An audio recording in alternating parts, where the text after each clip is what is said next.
ফালা ইয়াকুযান্না মিন শারিহি ওয়ালা মিন আতফালিহি আও কামা ক্বালা আলাইহিস সালাতু ওয়াস সালাম। কার কথা? নবীর কথা। কার কথা? নবী সাল্লাল্লাহু আলাইহি ওয়াসাল্লাম ইরশাদ করে দিয়েছেন, যখন তোমাদের কাছে জিলহজ মাসের চাঁদ দেখা যাবে, কি দেখা যাবে? জিলহজ মাসের যখন তোমাদের কাছে যখন চাঁদ দেখা যাবে, যারা কুরবানির ইচ্ছা করেছো তো ভালো, আর যারা কুরবানির ইচ্ছা করো নাই অথবা কুরবানির ইচ্ছা করেছো, যখন জিলহজ মাসের চাঁদ যখন তোমরা দেখবা, এই জিলহজ মাসের চাঁদ দেখার পরে তোমাদের হাত পায়ের নখ এবং মাথার চুল ইত্যাদি কোনো কিছুই তোমরা কাটবা না। কি করতে বলছে?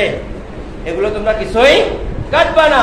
কারণ যদি তোমরা জিলহজ মাসের এই 10 দিনের ভিতরে যদি তোমাদের হাত পা নখ চুল ইত্যাদি তোমরা না কাটো, নবী সাল্লাল্লাহু আলাইহি ওয়াসাল্লাম বলেছে ওই কুরবানি করে কুরবানিওয়ালা যেই পরিমাণ সওয়াবের অধিকারী হয়, আর একজন ব্যক্তি যদি জিলহজ মাসের ভিতরে যদি কোনো রকমের নখ চুল ইত্যাদি না কর্তন করে, আল্লাহ নবী বলে ওই কুরবানির সমতুল্য সওয়াব ওই ব্যক্তিরা পাবে।